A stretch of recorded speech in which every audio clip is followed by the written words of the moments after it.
சோறு போட்ட தொழில் எல்லாம் இது பண்ணா அப்பெல்லாம் போக முடியாத. அவளுக்கு எல்லாமே தெரியும். நாடகம் தான் உயிர், புரியுதா? எனக்கு இந்த கேமே வேண்டாம். தெரியல சொல்றீங்க, நாடகம் நல்லா ஆடுறீங்க. ஹாய் ஃப்ரெண்ட்ஸ், பிரியங்காவுக்கும் மணிமேகலைக்கும் என்ன இஷ்யூ போகுதுன்னு உங்களுக்கு தெரிஞ்சிருக்கும். இப்போ குக் வித் கோமாளி கண்டஸ்டன்ட் சில பேர் வந்து பிரியங்காவுக்கு சப்போர்ட் பண்றதை பார்க்க முடியுது. அதுல நிறைய முரணான விஷயங்கள் இருக்கு. அதை பத்தி தான் இந்த வீடியோல நம்ம இப்போ பார்க்க போறோம்.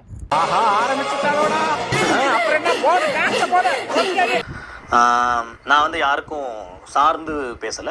குரேஷ் என்ன சொல்லிடுறாருன்னு பார்ப்போம். இவர் வந்து யாருக்குமே சப்போர்ட் பண்ணல அப்படின்ட்டு தான் பேச ஆரம்பிச்சாரு. ஆனா அந்த வீடியோ ஃபுல்லா பார்த்தாக்கா பிரியங்காவுக்கு சப்போர்ட் பண்ற மாதிரி தான் தெரியுது. இவர் வந்து பிரியங்காவுக்கு சப்போர்ட் பண்றது தப்பு இல்லை, அது அவருடைய பார்வை, அவருடைய இஷ்டம். செல்ஃப் ரெஸ்பெக்ட்னு பார்த்தா அப்ப எல்லாருக்கும் தான் செல்ஃப் ரெஸ்பெக்ட்.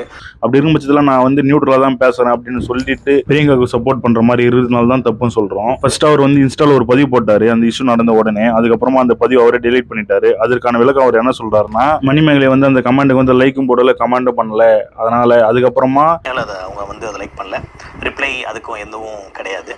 நெகட்டிவான கமெண்ட்ஸ்லாம் வருது. நீங்க வந்து பிரியங்கா சொம்பு தானே, பிரியங்கா ஜால்ரா தானே, அதுக்கப்புறமா நீங்க பிரியங்கா ஆளு தானே அப்படின்ற மாதிரி கமெண்ட்ஸ்லாம் வந்துச்சு. எதுக்கு நெகட்டிவான கமெண்ட்ஸ்லாம் வரணும் அப்படின்னு சொல்லிட்டு நான் டெலீட் பண்ணிட்டேன் அப்படின்ற மாதிரி சொல்றேன். Wish you all the best in whatever you do அப்படின்ற மாதிரி போட்டிருக்காரு. இது வந்து மணிமேகலைக்கு பாசிட்டிவா தான் இருக்கும். அப்படி இருக்கும் பட்சத்தில் எப்படி வந்து மணிமேகலை ஃபேன்ஸ் வந்து பிரியங்கா சொம்பு தானே, பிரியங்கா ஜால்ரா தானே அப்படின்ற மாதிரி கமெண்ட்ஸ் போடுவாங்க. ஆளு தானே நீ, பிரியங்கா ஜால்ரா தானே, பிரியங்கா சொம்பு தானே நீ, Priyanka blow blow blow blow. நான் போட்ட ஒரு பதிவுக்கு நெகட்டிவான கமெண்ட்ஸ்லாம் வருது, ஏன் நெகட்டிவ் பரப்பணும் அப்படின்ட்டு தான் நான் டெலிட் பண்ணிட்டேன் அப்படின்னு சொல்றவர். இப்போ ஏன் இந்த வீடியோவை போடணும்? இப்போ மட்டும் நெகட்டிவான கமெண்ட்ஸ்லாம் வராதா? முட்டு கொடுக்கலாம், ஓரளவு முட்டு கொடுத்தா பரவாயில்ல. முக்கியமா நீங்க வந்து சப்போர்ட் பண்ணுங்க. உங்களுக்கு நீங்க தெரிஞ்ச சைட்ல இருந்து நீங்க சப்போர்ட் பண்றீங்கல்ல, நீங்க நான் இவங்களுக்கு தான் சப்போர்ட் பண்றேன், இவங்க தான் கரெக்டா அப்படின்னு சொன்னா தப்பு கிடையாது. அது விட்டுட்டு வந்து நான் ரெண்டு பேருக்குமே நியூட்ரலா இருப்பேன், எனக்கு தெரிஞ்ச விஷயத்த நான் சொல்றேன் அப்படின்னு சொல்லிட்டு நீங்க வீடியோ ஃபுல்லா பார்த்துட்டு பிறகு நமக்கு வந்து மணிமேகலை மேலதான் தப்பு அப்படின்ற மாதிரி தோன்ற அளவு தான் இந்த வீடியோவே இருக்கு. என்னோட கருத்துக்களை, என்னோட ஒப்பீனியனை நான் சொல்றேன். ஸோ அன்னைக்கு வந்து திவ்யா துரைசாமி அவங்க வந்து ஹெல்மெட் ஆகிறாங்க. அந்த திவ்யா துரைசாமி வந்து எவிக்ட் ஆகுறாங்க. அப்போ வந்து அவங்க கொஞ்சம் எமோஷனலா பேசுறாங்க, எல்லார பத்தியும் பேசுறாங்க. அப்போ வந்து பிரியங்கா வந்து அங்க இருக்கிற ஆங்கர் கிட்ட வந்து நானும் பேசுறேன் அப்படின்ற மாதிரி பர்மிஷன் கேட்கறாங்களாம். அப்போ வந்து ரக்ஷன் வந்து சரி பேசுங்க அப்படின்ற மாதிரி சொல்ல, பிரியங்காவும் திவ்யா துரைசாமி பத்தி பேசுறாங்களாம். அப்படி பேசிட்டே இருக்கும்போது வந்து மணிமேகலை வந்து நிறுத்துங்க, பேசாதீங்க, இங்க நாங்க தான் ஆங்கர் அப்படின்ற மாதிரி பேசுறாங்களாம். அப்படியே எப்படி இவ்வளவு பேருக்கு முன்னாடி இப்படி பேசலாம் அப்படின்னு சொல்லிட்டு பிரியங்கா வந்து கோச்சிங் வந்து கேரவன் போயிட்டு சொல்றாரு. அதுக்கப்புறமா அந்த ஷூட் அப்படியே முடிஞ்சிட்டு இருக்கும் போல இருக்கு. அதுக்கப்புறமா அடுத்த வீக் வந்து மணிமேகலை வந்திருக்காங்க. இந்த விஷயத்தை மட்டும் நீங்க அட்ரஸ் பண்ணுங்க அப்படின்னு சொல்லிட்டு மணிமேகலை கிட்ட மட்டும் கூப்பிட்டு இந்த விஷயத்த சொல்லியிருக்காங்க. அங்கேயே இந்த விஷயத்த சிம்பிளா முடிச்சிருக்கான். எப்படின்னா, மணிமேகலையும் பிரியங்காவும் ரெண்டு பேரும் வாங்க அப்படின்னு சொல்லிட்டு கூட ரெண்டு பேருமே பேசி என்னதான் பிரச்சனை உங்களுக்கு அப்படின்னு சொல்லுங்க அப்படின்னு கேட்டு, ஓகே இதானா சரி அட்ஜஸ்ட் பண்ணிட்டு இனிமேல் ஒழுங்கா வேலை பாருங்க அப்படின்ற மாதிரி ஷோ போட்டு இதை பண்ணிருக்கலாம். அதை விட்டுட்டு மணிமேகலின் மட்டும் கூப்பிட்டு நீங்க வந்து இந்த விஷயத்தை அட்ரஸ் பண்ணிட்டு கொஞ்சம் பேசிட்டு போயிடுங்க, சாரி கேட்டுட்டு போயிடுங்க அப்படின்ற மாதிரி தான் மணிமேகலை சொல்றதை பார்க்க முடியுது. அதனாலதான் மணிமேகலை என்னாலாம் முடியாது, எனக்கு செல்ஃப் ரெஸ்பெக்ட் ரொம்ப முக்கியம் அப்படின்னு சொல்லிட்டு வெளியே வந்துட்டு தான் இதுல இருந்து நமக்கு புரிய வருது. குரேஷி சொல்றது பார்த்தாலுமே மணிமேகலை பண்ணது கரெக்ட் தானே. இப்ப ரெண்டு பேருக்கும் ஒரு பிரச்சனை, அந்த பிரச்சனை சால்வ் பண்ணா ரெண்டு பேருமே கூப்பிட்டு பேசணும். அதை விட்டுட்டு மணிமேகலை மட்டும் கூப்பிட்டு நீங்க சாரி சொல்லுங்க அப்படின்னு கேட்டா அது தப்பு தானே. எனக்கு செல்ஃப் ரெஸ்பெக்ட் முக்கியம் அப்படின்னு சொல்லிட்டு அவங்க போயிட்டாங்க. அது அவங்களுடைய இண்டிபெண்டன்ட், அது அவங்களுடைய உரிமை. அப்படி இருக்கும் பட்சத்துல செல்ஃப் ரெஸ்பெக்ட் முக்கியன்றதுனால அவங்க போனதுனால இதுல என்ன தப்பு இருக்கு? ஆனா இது இவர் எப்படி கன்வே பண்றாருன்னா, மணிமேகலை வந்து ஒரு விஷயத்தை கொண்டு வராங்க, செல்ஃப் ரெஸ்பெக்ட் அப்படின்றாங்க. யாருக்கு எல்லாருக்குமே செல்ஃப் ரெஸ்பெக்ட் இருக்கு. நானும் மணிமேகலை ஒரு விஷயத்தை கொண்டு வராங்க, செல்ஃப் ரெஸ்பெக்ட். எல்லாருக்குமே தான் செல்ஃப் ரெஸ்பெக்ட் இருக்குது, எனக்கு தான் இருக்கு. மணிமேகலை இதுக்கு முன்னாடி என்னெல்லாம் பண்ணியிருக்காங்க. சிவாங்கி கூட தான் நீலாம் ஒரு குக்கா, உனக்குலாம் நான் வந்து கோமாளியா அப்படின்ற மாதிரி எல்லாம் பேசிருக்காங்க.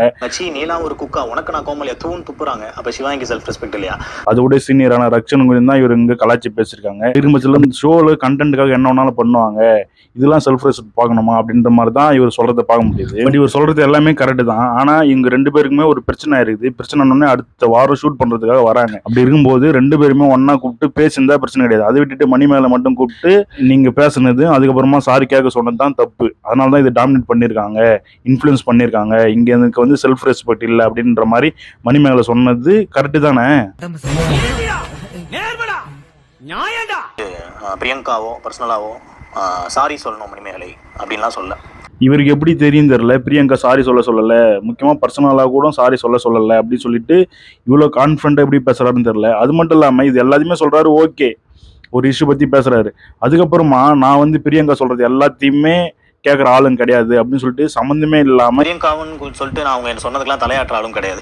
இது ஏன் அவர் சொல்றாரு நமக்கு புரிஞ்ச முடியுதுன்னா, இவ்வளவு நேரம் நான் வந்து பிரியங்காவுக்காக பேசினேன், அது எல்லாமே நான் பிரியங்கா சொல்லிலாம் பேசல, நானே தான் பேசுறேன். ஏன்னாக்கா நான் பிரியங்கா சொல்லி இதுமே நான் சில விஷயத்தெல்லாம் நான் தவிர்த்து இருக்கிறேன் அப்படின்னு சொல்லிட்டு ப்ரூவ் பண்றாரு. பிரியங்காவுன்னு சொல்லிட்டு நான் அவங்க சொன்னதுக்கெல்லாம் தலையாற்ற ஆளும் கிடையாது. குரேஷி பேசுனது தப்பு சரி அப்படின்றத விட நான் யாருக்கு சப்போர்ட் அப்படின்னு சொல்லிட்டு அவர் வெளிப்படையாக பேசியிருந்தாருன்னா இவ்வளோ பிரச்சனை இருக்காது. ஏன்னாக்கா இவர் வந்து நியூட்ரலாக பேசணும்னு சொல்லிட்டு இவர் பேசுனது எல்லாமே பிரியங்காவுக்கு சப்போர்ட் பண்ணுற மாதிரி தான் இருக்குது. அது மட்டும் இல்லை, தனியாக பேசினா கூட அவங்க வேற ஏதாவது கூட வந்து சொல்லலாம். இந்த மாதிரி தனியாக வந்து என்னை மிரட்டினாங்க, இந்த மாதிரி தனியாக வந்து என்னை வந்து சாரி சொல்லணும் ஏதாவது பிரியங்கா வந்து மணிமேகலை தனியாக கூப்பிட்டு பேசினா கூட மணிமேகலை வந்து அவங்க என்ன வந்து மிரட்டுறாங்க, சாரி கேட்க சொல்கிறாங்க அப்படின்ற மாதிரி கூட சொல்லலாம் அப்படின்ற மாதிரி சொல்றாரு.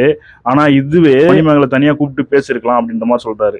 தனியா வந்து பிரியங்காவை கூப்பிட்டு, ஏன்னா 2 பேர் ஃப்ரெண்ட்ஸ் தான், கூப்பிட்டு வந்து சொல்லியிருக்கலாம். இந்த மாதிரி எப்படி சொல்றாருன்னா மணிமேகலை தனியா கூப்பிட்டு பேசிருக்கலாம், தனியா கூப்பிட்டு சொல்லியிருக்கலாம். அதே பிரியங்கா தனியா கூப்பிட்டு பேசியிருந்தா மணிமேகலை என்ன மிரட்டுறாங்க, சாரி கேட்க சொன்னாங்க அப்படின்னு கூட சொல்லியிருக்கலாம் இல்லையா அப்படின்ட்டு பயங்கரமா இவர் வந்து பிரியங்காவுக்கு முட்டு கொடுக்குறாரு. முட்டு கொடுக்கலாம், அது வந்து ஓரளவுக்கு முட்டு கொடுத்தா பரவாயில்ல. இதை பத்தி உங்களுடைய கருத்தை கமெண்ட்ல சொல்லுங்க. நன்றி.